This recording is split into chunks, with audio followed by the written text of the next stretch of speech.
Hey everybody, this is Mike Brown. This is bringing it all together for Module 8 of ACTE 635. So we'll start with my model of choice, which was the station rotation model. And the reason I chose this is I think it's the most adaptable to my current classroom. The Horn book, talked about the disruption process, and the greater the disruption, sometimes the larger leaps you can take. However, I also see the contra to that, the bigger failures you can have.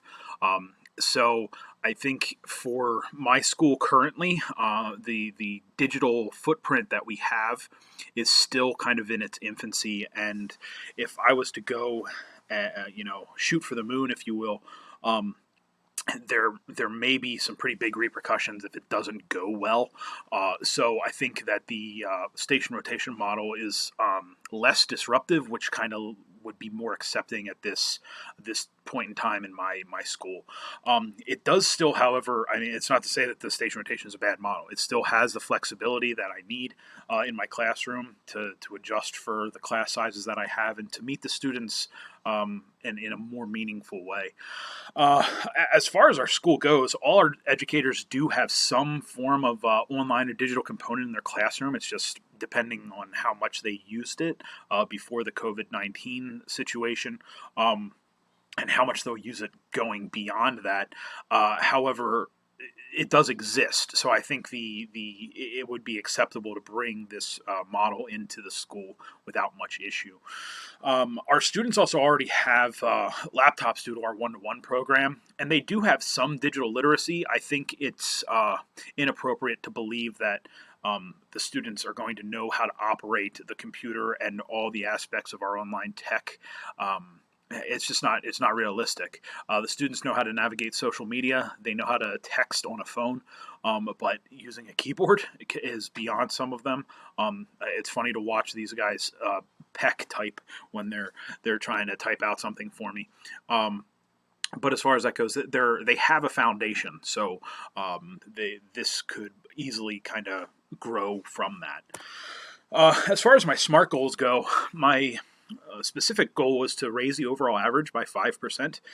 I did start a little lofty and said 10% in my original email that I sent to Ollie, and he said that that was a little lofty, which in kind of reevaluation, I agree that it is. It's a significant raise, and a 5% raise is a little bit more obtainable, so that way I don't have to worry about failure in this aspect.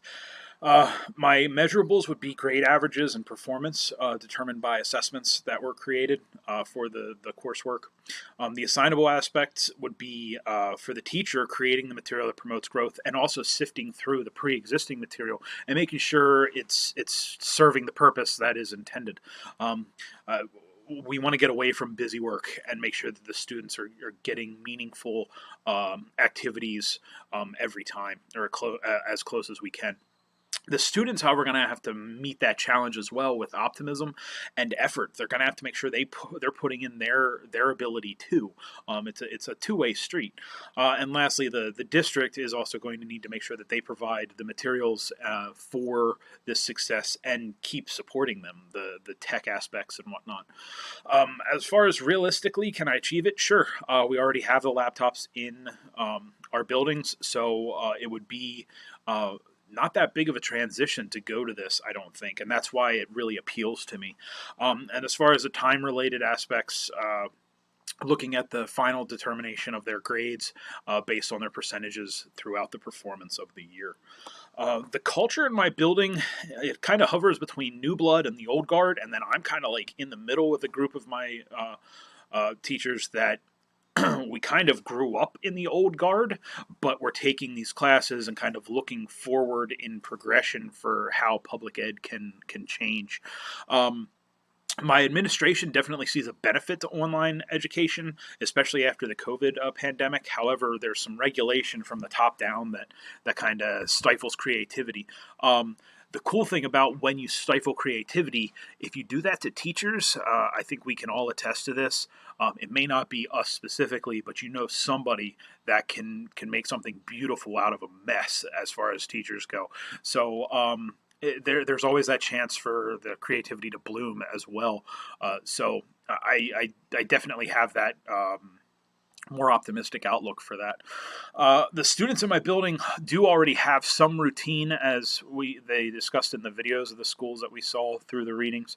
Um, the problem is that we have right now is the buy-in. I don't think we have 100% buy-in from teachers or students, and the students are very much mimic what they see the teachers do, and if the teachers aren't fully on board, then the students aren't going to be.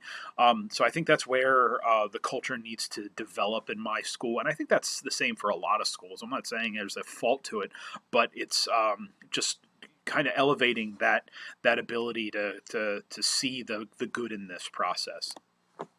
Looking at the classroom layout, I went with my second option. I made two options, and my second one was looking at my existing classroom because that's realistically where I'm going to be, and that.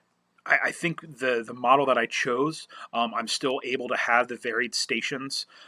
There's the more teacher-led station up toward the front with the board and presentation area, and then there is a individual work area and a student choice area. And the student choice area is just going to have a little bit more comfortable seating where the kids can kind of spread out, relax, and have a little bit more time to themselves. And then the teacher-led will be a more traditional in-desks kind of following along.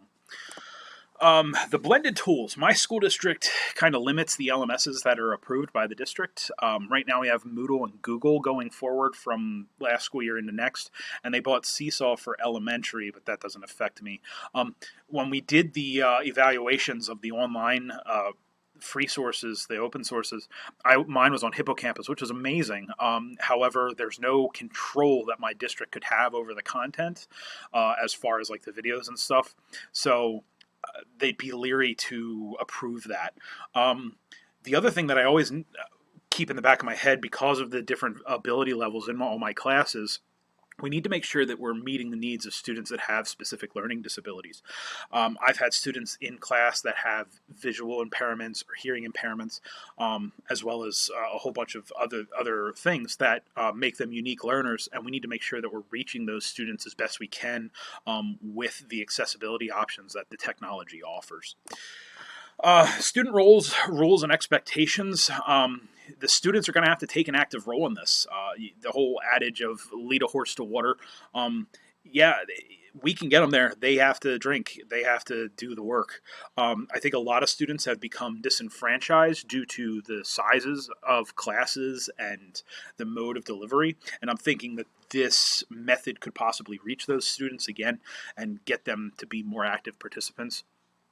We as the educators need to understand why we're being hired, as the book talked about, and the students do as well.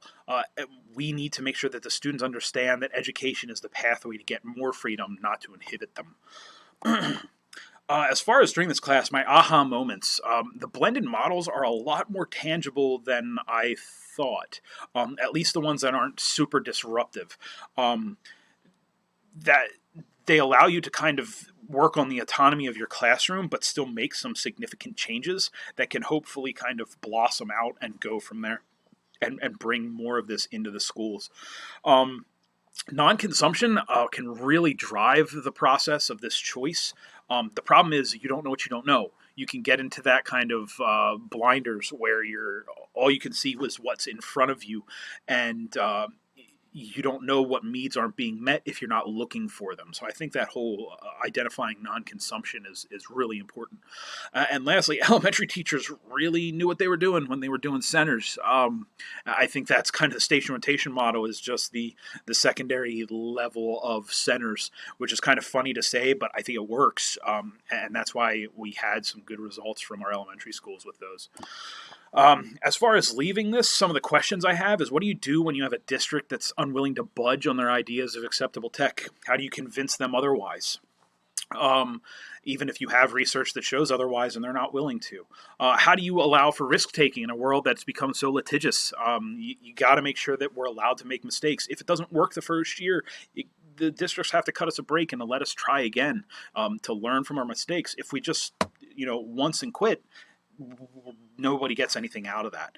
And lastly, budgets. If the idea doesn't work, how do you convince your district to continue funding it? All right, I think that's all the time I have. So thank you very much, and I appreciated the class with all you guys.